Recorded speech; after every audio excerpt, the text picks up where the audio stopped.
Agora há pouco eu comentei sobre o Mota e Alcolumbre, Lei Magnitsky e tal, e eu quero falar um pouco sobre esse assunto de sanções, porque muitas pessoas estão me mandando uma reportagem da CNN e perguntando se ela seria ou não verdadeira. A reportagem é do Lorival Santana e diz assim: o governo Trump prepara novas medidas contra o Brasil. Os Estados Unidos preparam medidas contra o Brasil e contra importações da Rússia, além de contestações dos argumentos do governo e das empresas brasileiras em relação à tarifa de 50%. As informações são diversas fontes consultadas pela CNN e mostram. A situação é fluida, depende do presidente Donald Trump, que pode mudar de plano. Está aqui o Red na reportagem, vamos Red. Na tarde dessa segunda-feira, a sanção mais iminente parece ser contra o Banco do Brasil, segundo o relato de uma dessas fontes. O contexto é o início do julgamento do ex-presidente Jair Bolsonaro nessa terça-feira. Será que o Banco do Brasil vai sofrer sanções secundárias agora? Bom, detesto jogar balde de água fria, mas, de novo, dever jornalístico em primeiro lugar. Eu vou fazer um alerta a vocês. Não confiem muito nas notícias que vêm do Lorival Santana. A gente dá muita risada, normalmente, do que ele fala. Lembra que semanas atrás ele estava dizendo que a embaixadora ia ser chamada, que iam ter novas tarifas. Cara, eu não sei qual é a do Lorival, eu não o conheço, mas eu posso dizer que as fontes dele ou não existem, e são vozes da cabeça dele, ou são fontes ruins, porque ele fala muita bobagem. E eu tenho que dizer a vocês, nós não teremos sanções diretas contra o Banco do Brasil agora. Não é porque o Trump recuou, porque o Departamento do Tesouro dos Estados Unidos está com medo do nada poderoso do Banco do Brasil, mas sim porque existe um expediente padrão do OFAC, que é fazer uma comunicação com os bancos, dando a eles a oportunidade de esclarecer a situação, de se explicarem, etc. Só então, não resolvida a situação, eles partem, sim, em um processo demorado para um cacete de anos para sanções. Eu digo isso que, em geral, 90% dos bancos se ajustam quando recebem essa comunicação.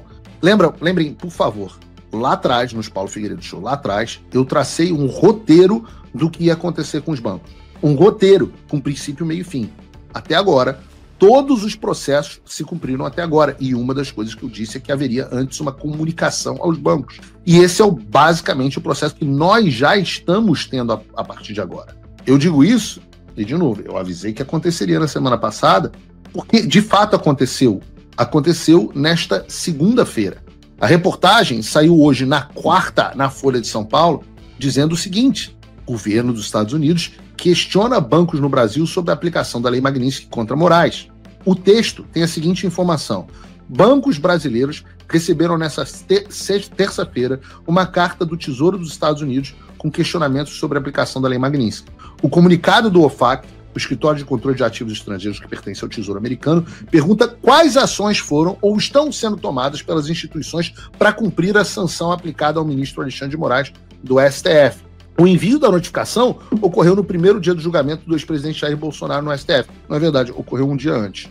Na segunda... não, tá correto. Foi terça-feira, porque segunda foi feriado aqui nos Estados Unidos. Então tá correta a reportagem. Segunda foi feriado, eu tô com a cabeça de que ontem foi segunda-feira, porque para mim foi feriado na segunda, mas foi mesmo, foi o primeiro dia do julgamento.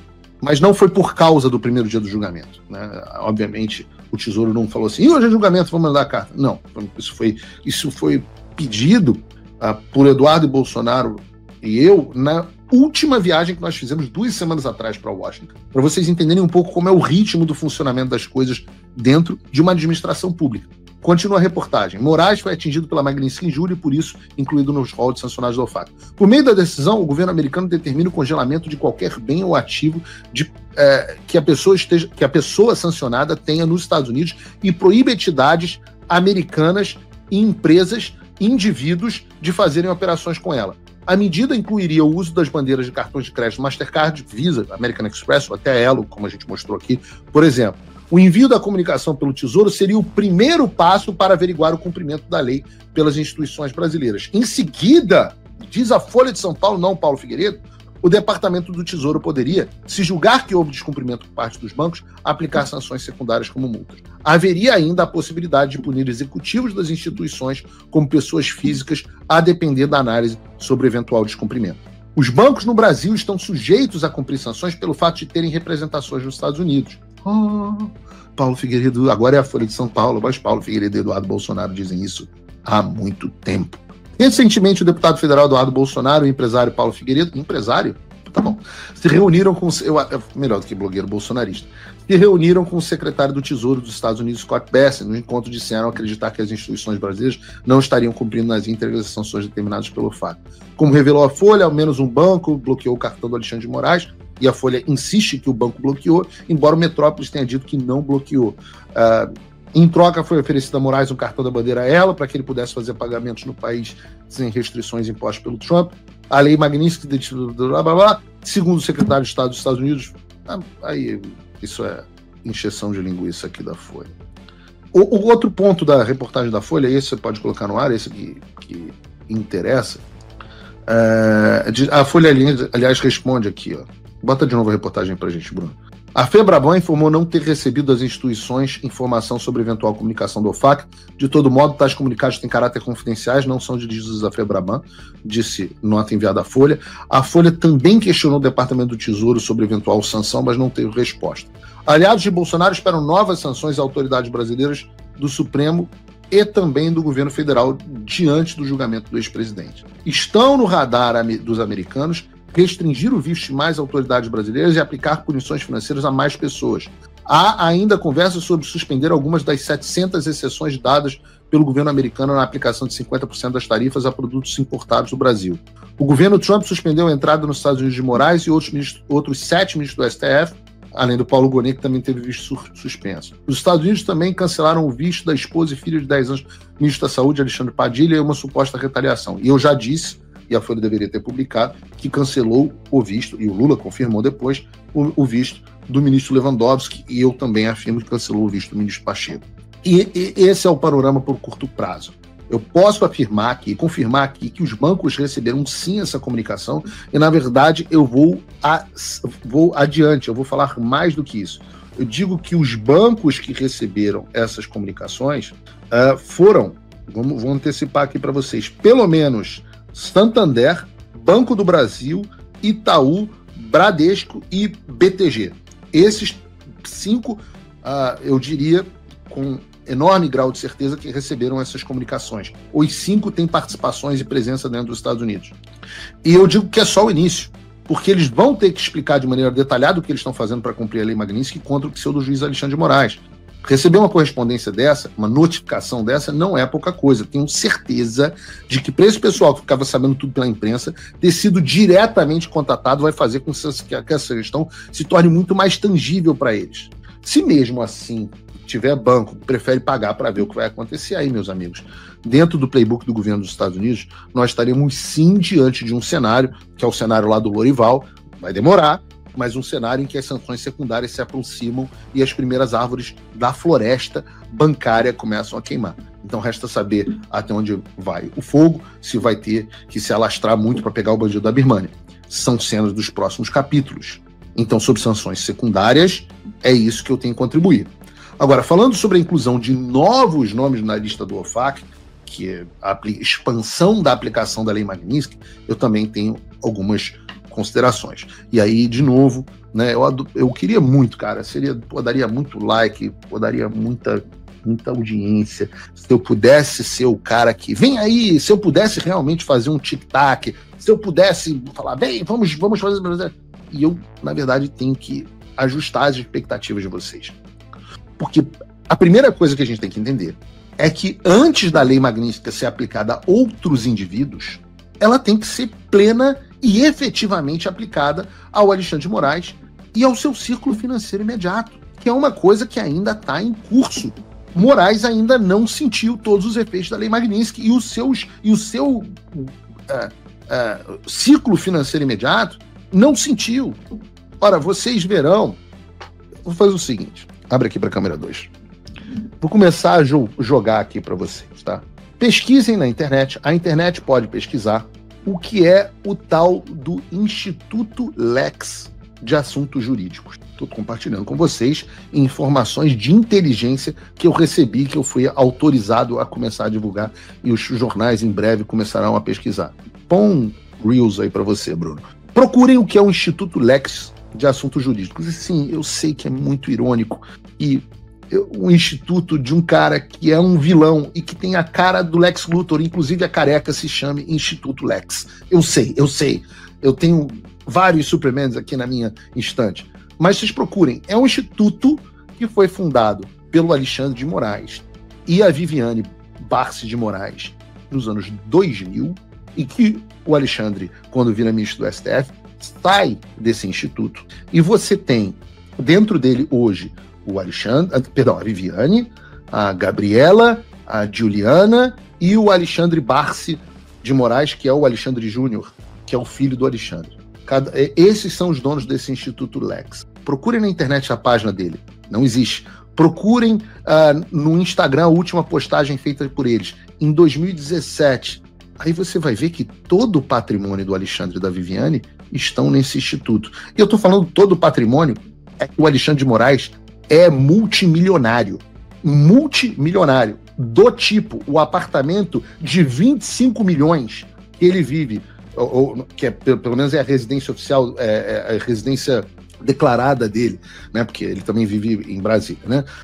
25 milhões de reais, eu não vou nem dizer o nome do prédio aqui, mas é no Jardim Europa, é do Instituto. Sabe onde é a sede do Instituto? A sede do Instituto é onde era Alexandre de Moraes Advogados, que hoje é Barsi de Moraes Advogados. O Instituto e o escritório da Viviane compartilham a mesma sede. E tem mansão em Campos do Jordão, apartamento no Guarujá, os gringos já levantaram tudo. Adianta, eu pergunto a vocês, adianta sancionar outros indivíduos antes de pegar tudo isso e fazer o Alexandre sentir as consequências da Lei Magnitsky? Não. E é nisso que a gente está trabalhando. Porque para que essa lei tenha esse efeito dissuasivo, o que é o efeito dissuasivo? É o efeito que faz com que os outros vejam o que aconteceu e não queiram fazer igual. Então nós temos um desejo de que haja um efeito dissuasivo contra os demais cúmplices do sistema. O Alexandre precisa ser o exemplo do que acontece quando alguém é sancionado pela Lei Magnitsky. Então por isso que primeiro a gente tem que focar na plena e efetiva aplicação das sanções. E essa é a minha prioridade e a prioridade do Eduardo nesse momento. Significa que outros não serão sancionados? Não, pelo contrário.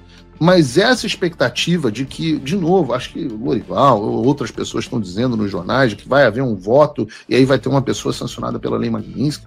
Isso é absolutamente real, porque todo o processo de produção de documentação de sanção de alguém é meticuloso, é demorado. Muita gente que acha que é assim que funciona. Eu não posso chegar no salão oval da Casa Branca. Ei, Trump, como diz o Silas Malafaia, precisamos sancionar o fulano de tal, assina aqui essa sanção, beleza? Pô, não é assim que a banda toca. A gente está falando de um governo sério, detalhista, centenas de páginas de documentos produzidos, fontes de vários lugares diferentes, traduções, uma explicação detalhada de cada caso. Isso demora muito tempo e muito trabalho. E não seria possível o governo americano fazer isso sem nosso apoio. E eu não falo, então eu não falo pelo governo americano, sempre deixo isso claro. Mas pelo que eu conheço desse processo, dá para afirmar duas coisas. Mais alvos da Lei Magnitsky devem vir. Isso me parece bastante provável. 2, não no tempo que muita gente quer e que eu gostaria. Mas eu posso dizer que esse trabalho meticuloso, demorado, já está sendo feito. No caso, por exemplo, dessa senhora, Viviane Barsi de Moraes, do seu escritório, do seu Instituto Lex, isso já está acontecendo. Vejam, por exemplo, a própria reportagem do Globo. A aposta de aliados de Eduardo Bolsonaro sobre novas sanções contra Alexandre de Moraes. Daí ela traz as seguintes informações que eu vou lendo aqui, comentando com vocês. Deflagrada a etapa final do julgamento contra Jair Bolsonaro e outros 7 réus no caso da trama golpista nessa terça-feira, aliados do ex-presidente e do deputado federal Eduardo Bolsonaro apostam na iminência de novas sanções do governo Trump contra o então ministro Alexandre de Moraes, incluindo a sua mulher, a advogada Viviane Barsi de Moraes, e potencialmente também seus filhos. Esses interlocutores afirmaram à equipe do blog sob ressalva, e é que eu digo, acho improvável que os filhos sejam junto com a mulher. Então, acho que os filhos vão ficar para um passo seguinte. Não que não haja documentação suficiente. Mas é bom que você faça o mal aos poucos, né? Esses interlocutores afirmaram à equipe do blog sob reserva que novas retaliações contra o magistrado podem ocorrer na próxima quinta-feira ou ao longo do julgamento no Supremo. Eduardo terá uma reunião na Casa Branca nessa quarta-feira, conforme adiantou o colunista Lauro Jardim. hoje. Né? A gente nunca diz onde é a reunião, a gente diz que é com a administração americana e eles antecipam que é Casa Branca, que para eles é tudo Casa Branca, mas enfim. Nos últimos dias, Eduardo e o ex-apresentador da Jovem Pan, Paulo Figueiredo, não sou ex-apresentador, a imprensa tem muita dificuldade de como me chamar, né? Eu nunca apresentei um programa na Jovem Pan. Os Pingos nos Is era apresentado pelo Vitor Brown ou pelo Daniel, e o Morning Show era apresentado pelo Paulo Matias. Pô, eu nunca apresentei nada, eu sou um comentarista no máximo. Mas, enfim, o ex-apresentador da Jovem Pan, Paulo Figueiredo, intensificaram o diálogo com o governo Trump na tentativa de provar que as finanças e o patrimônio do casal estão totalmente interligados e, por isso, a única forma de evitar que Moraes drible as sanções de Washington seria ampliar a ofensiva para Viviane e até mesmo para os seus filhos. Outro objetivo dos bolsonaristas ao colocar Viviane sob a mira de Washington é impor à mulher de Moraes e ao seu escritório as duras restrições financeiras da Magnitsky, o que, eventualmente, poderá dificultar ou inviabilizar o negócio, o escritório do Alexandre, com prejuízos inestimáveis aos seus clientes poderosos. O Barros de Moraes atua em áreas como direito empresarial, licitações, contratos, recuperação judicial, falências e relações governamentais, e conta com 2 dos 3 filhos do ministro como sócios, Alexandre e Juliana. Gabriela Barros de Moraes não compõe a banca, não sei. O trio está na mira dos Estados Unidos, segundo o entorno de Eduardo. O influente escritório também defendeu Moraes, a própria Viviane e os seus filhos na investigação que mirou uma família de 3 brasileiros que hostilizaram o ministro no aeroporto internacional de Roma em julho de 2023. Como publicamos no blog, a mulher do ministro foi propositalmente deixada de fora da ofensiva contra o ministro via Magnitsky. O objetivo dos bolsonaristas e seus aliados no governo dos Estados Unidos era de garantir à administração Trump condições para escalar as medidas contra os magistrados e o próprio STF antes de mirar outros magistrados da Corte e demais autoridades do Judiciário, como o PGR, Paulo Gonet, caso não houvesse recuo no julgamento contra Bolsonaro. Isso, na verdade, porque a gente nunca imaginou que houvesse recuo no julgamento. Além disso, argumentou-se que a inclusão de apenas uma autoridade na lista das sanções do OFAC simplificaria o processo. Isso é verdade. Por ser mulher do ministro, o texto da Magnitsky permite que ela seja implicada diretamente pelas restrições financeiras, bem como outras pessoas próximas a ele. Recentemente, como revelamos no blog, o Barros de Moraes foi contratado pelo Banco Master para representá-lo.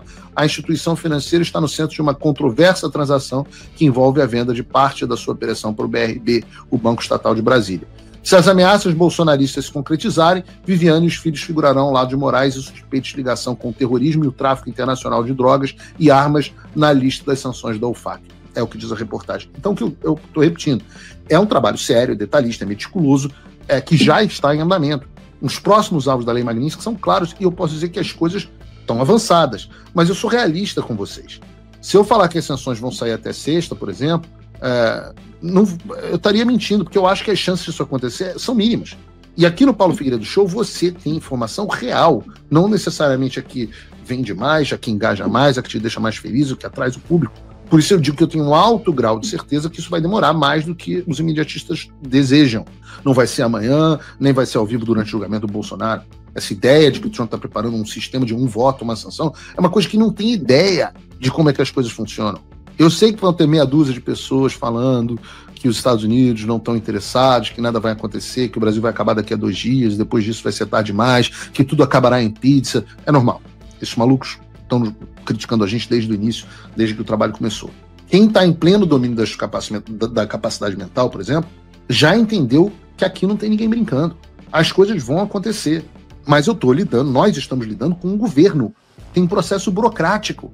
O que eu posso antecipar de coisas boas? Que eu acho que o meu palpite, de novo, eu não estou falando pelo governo americano, mas se eu tivesse que dar um palpite, eu diria que nós temos ainda uma camada importante de ação, que é a do cancelamento do visto de pessoas ligadas ao Alexandre de Moraes. É importante que doa nas pessoas ligadas a ele a consequência das suas ações. Nós estamos vendo as conversas do Talhaferro que eu abordei no programa de hoje, nós vimos o papel do Ayrton Vieira, nós vimos o papel do Marcos Vargas, nós vimos na semana passada com a Vaza Toga, com um trabalho brilhante lá do David Agape, e depois continuidade pela Revista Oeste, nós vimos o que aquela Eukiko Kussahara, sei lá, fazia, o que essas pessoas faziam. Não pode não haver consequências para essas pessoas. Não pode não haver consequência até para o comandante do Exército, que se alia ao regime. Não pode não haver consequências para o procurador, pro advogado-geral da União, pro Bessias. Não pode, não foi consequência para um monte de gente. Essas pessoas precisam ser responsabilizadas. Eu gosto do cancelamento de visto porque ele tem um efeito muito mais doloroso do que vocês imaginam. Uma das autoridades sancionadas, não vou nem falar aqui do Barroso, que foi uma coisa horrorosa, filhos, etc. Mas uma das autoridades sancionadas com cancelamento de visto, já agora, estava desesperada porque a cunhada mora nos Estados Unidos, os sobrinhos, uma vai casar, ele não pode vir, estava desesperado que a mulher estava enchendo o saco. E, porra, não tem... Eu prefiro tomar uma Magnífica do que ter a Natália enchendo meu saco. Porque, convenhamos, é uma coisa que mulher faz muito bem, né? Mulher sabe fazer isso. Então, quando você cancela o visto de uma elite que está acostumada a viver aqui, você passa a ter consequências, você passa a ter o aspecto moral. Seus filhos não podem mais viajar, não podem mais fazer, muitos estão estudando aqui fora. Você viu o William Bonner saindo do Jornal Nacional, né? Não vai deixar saudade. O William Bonner está dizendo que os 2 filhos estão fora. Eu não sei se estudam nos Estados Unidos, talvez estudem, mas imagina, o pai não pode mais ver o filho. Esse efeito moral precisa acontecer, esse é o primeiro aspecto. O segundo aspecto é que, vejam, todos os sancionados pela Lei Magnitsky, antes de serem sancionados pela Lei Magnitsky, recebem o cancelamento de visto. Então, eu vou brincar aqui de chamar que o visto, o cancelamento dos vistos, que é para a pessoa e para os seus familiares, é um belo cartão amarelo. E esse cartão amarelo pode ser mais amplo, pode pegar mais parcelas da sociedade. O que eu estou querendo dizer? Eu estou dizendo para vocês que, na minha avaliação, e eu não falo pelo governo americano, e eu não tenho como controlar, eu tenho muitos desejos, o governo americano atende a alguns deles, que eles acham que estão alinhados com o interesse do povo americano e dos Estados Unidos, e outros não são concedidos. Mas eu diria que com um alto grau de otimismo, que eu acho que vai haver uma lista de cancelamento de vistos de pessoas que até agora não sabiam que estavam na mira. E isso vai ser um recado, porque, ora, se alguém da Polícia Federal, um Fábio Shor, digamos, estou aqui hipotético, se um Fábio Shor pode perder o seu visto para os Estados Unidos, ora, quem mais pode? Se o comandante do Exército também pode perder o seu visto, quem mais pode? Eu estou criando aqui nomes hipotéticos. Eu digo para vocês, eu não brincaria com os Estados Unidos. Quem acha que o Trump está recuando e que não vai acontecer nada? meus amigos. Cara, eu sempre aviso a vocês aqui no Paulo Figueiredo Show que Donald Trump não recua e nem entra em briga para perder. Quando ele entra na briga, ele entra para vencer e esmagar o seu adversário. Ele venceu a China, venceu o Canadá, venceu toda a União Europeia, venceu o Reino Unido, venceu o Irã, mas não vai vencer. Vai vencer a Rússia, vocês vão ver, mas não vai vencer o pseudo-juiz Alexandre de Moraes no Brasil? Cara, se você acredita nisso, é muito burro, você tem que me desculpar.